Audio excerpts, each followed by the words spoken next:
Hey everyone, we're out in the soybean fields today. Actually, we're out in all the fields today. We are in the process of taking soil samples. I did this a couple of years ago through Midwest Labs in Nebraska. So we're gonna take a look both in the corn and the soybean fields first, and get kind of an aggregate sample, and I'm just gonna have one general soil health test done for each type of crop. And have Midwest Labs provide some recommendations so that we can tailor our fertility program to our crops this year. And while we're out here, we're going to make some observations on the cereal rye cover crops that are growing. We're going to look at some root lengths, look at some of the soil health conditions that we can observe with our eyes and our noses maybe, and see about earthworms a little bit, and just kind of pick up whatever little clues we can.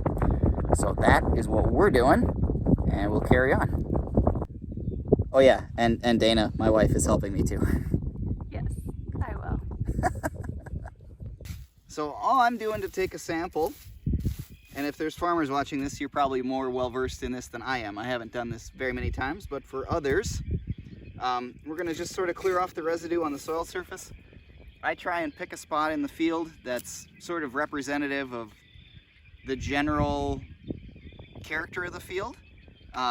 So we don't go on the hilltops, but we also don't go in the very lowest areas, because they're going to maybe skew things one way or the other depending on where nutrient runoff has gone and the kind of the water holding capability of the soil. Our land isn't super hilly, so we don't have a lot of up and down, but we still try to pick somewhere that's kind of in between. And then we're putting a bunch of samples together in a bucket to get an aggregate sample for now, all the soybean samples from the soybean stubble are gonna go in one bucket, and we're just gonna get one test.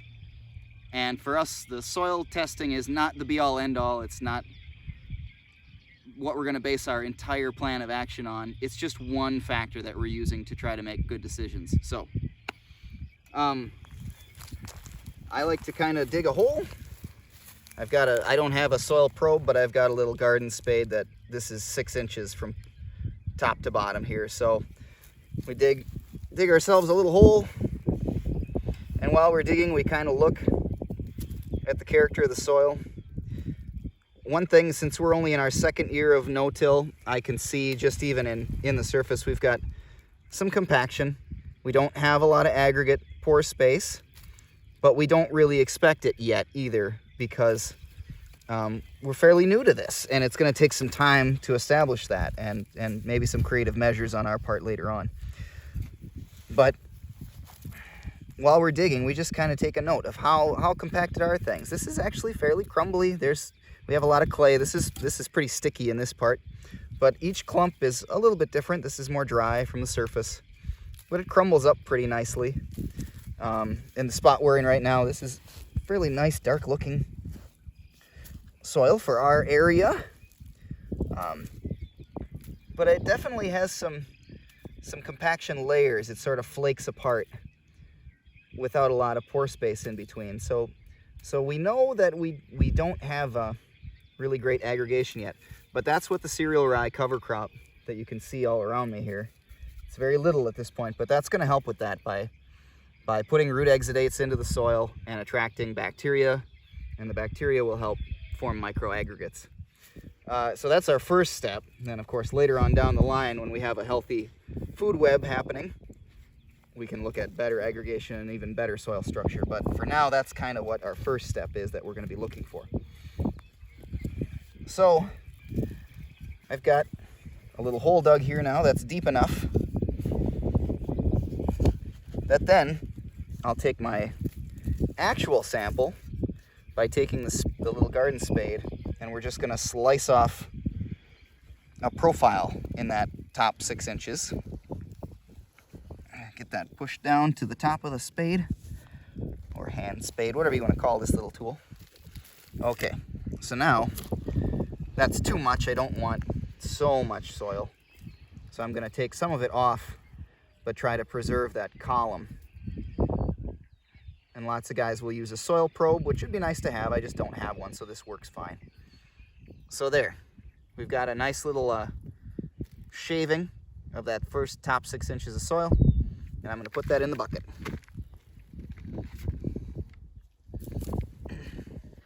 crumble it up a little bit by hand here, and then later I'll crumble it up even more and mix everything together.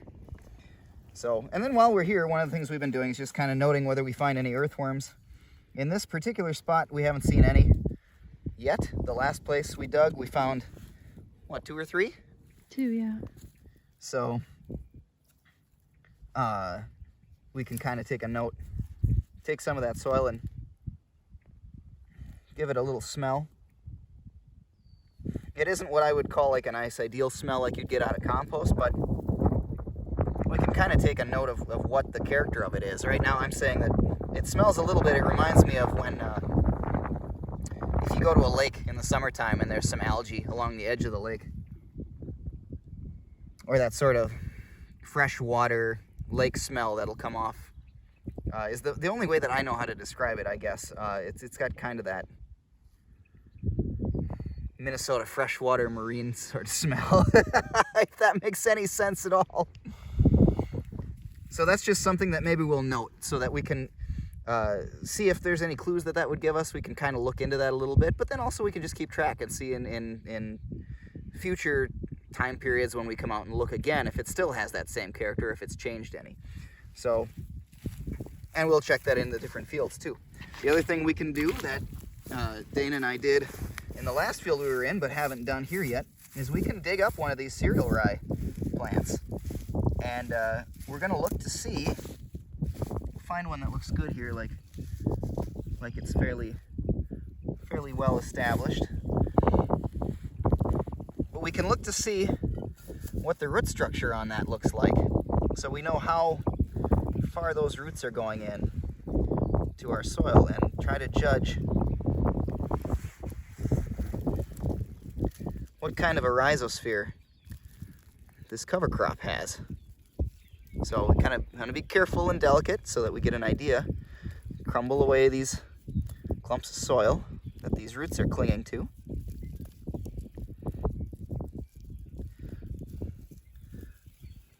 I'm not sure I'm doing a very good job with this one, but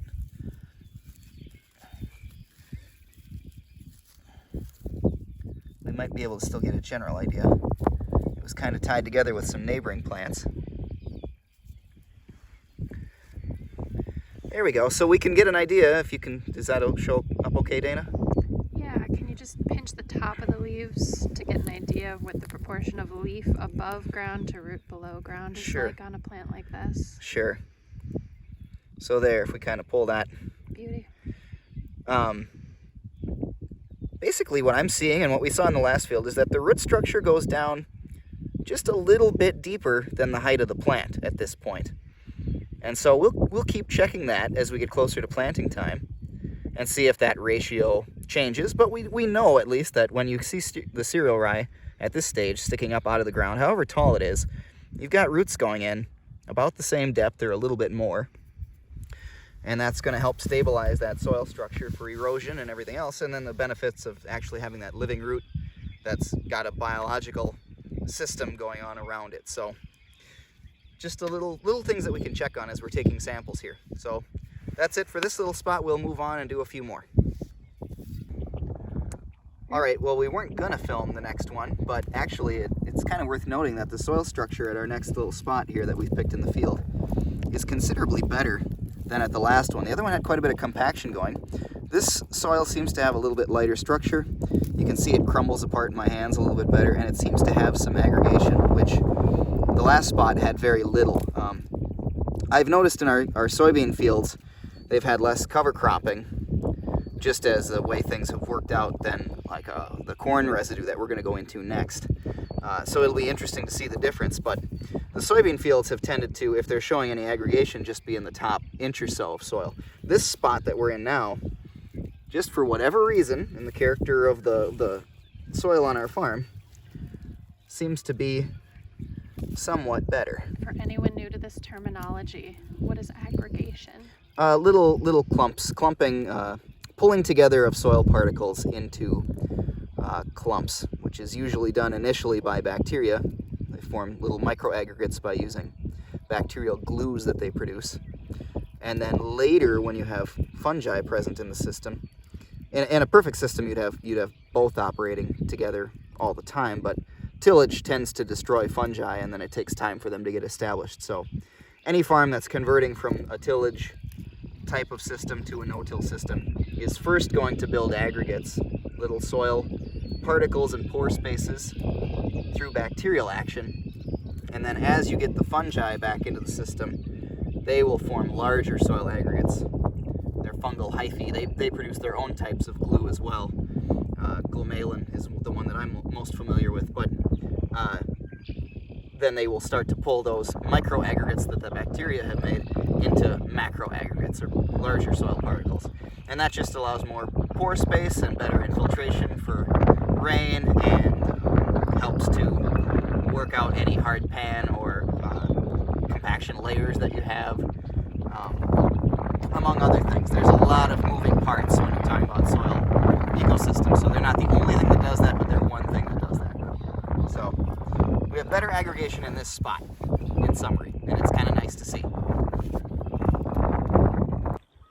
All right, we got our soil samples collected, and tomorrow I'll be posting those off to, geez, I almost walked through some fence wire. I'll be posting those off to Midwest Labs. And I realized I didn't say what test we're going to have done. They have a Soil Health Complete test package. It's a little expensive. It's $60 for each test, and they'll give recommendations on your next crop for amendments. But I think it's worth it because they do a Haney test, and I think a Solvita test as well. So it kind of gives you a full spectrum idea of what all you got going on in the soil, as far as nutrient availability. And after taking the soil food web classes with Elaine Ingham, I don't put as much stock in soil tests as I might have before. But what they're nice for is a comparison. If you do the same test at the same lab, you can compare past results to current results and get some kind of a trend of data going that shows how, in our cases, we switch from tillage operations to no-till and cover crops. We want to see a trend of us increasing soil organic matter and available nutrients. So more than anything, we're looking to build that trend. And then with the recommendations they'll give us on fertilizers, we can decide whether the prescription that the co-op has given us already, whether that's appropriate or not, or if we can scale back. Because let's face it, after last year, we need to cut input costs in whatever way, and in whatever ways we can do, and do so in a prudent manner. we need to be very, very careful about how much money we invest in the current year's crop versus what we can expect to get on a return out of it. So, there we go. That's kind of the summary of our soil testing for now, and I'll probably include in this the results when we get them back. We can go through what sort of a planning method we use to determine our inputs for fertilizer once we've got those results back and compare them to what the co-op recommended. And it'd be kind of interesting, I suppose, to take you guys through all that. So there we go.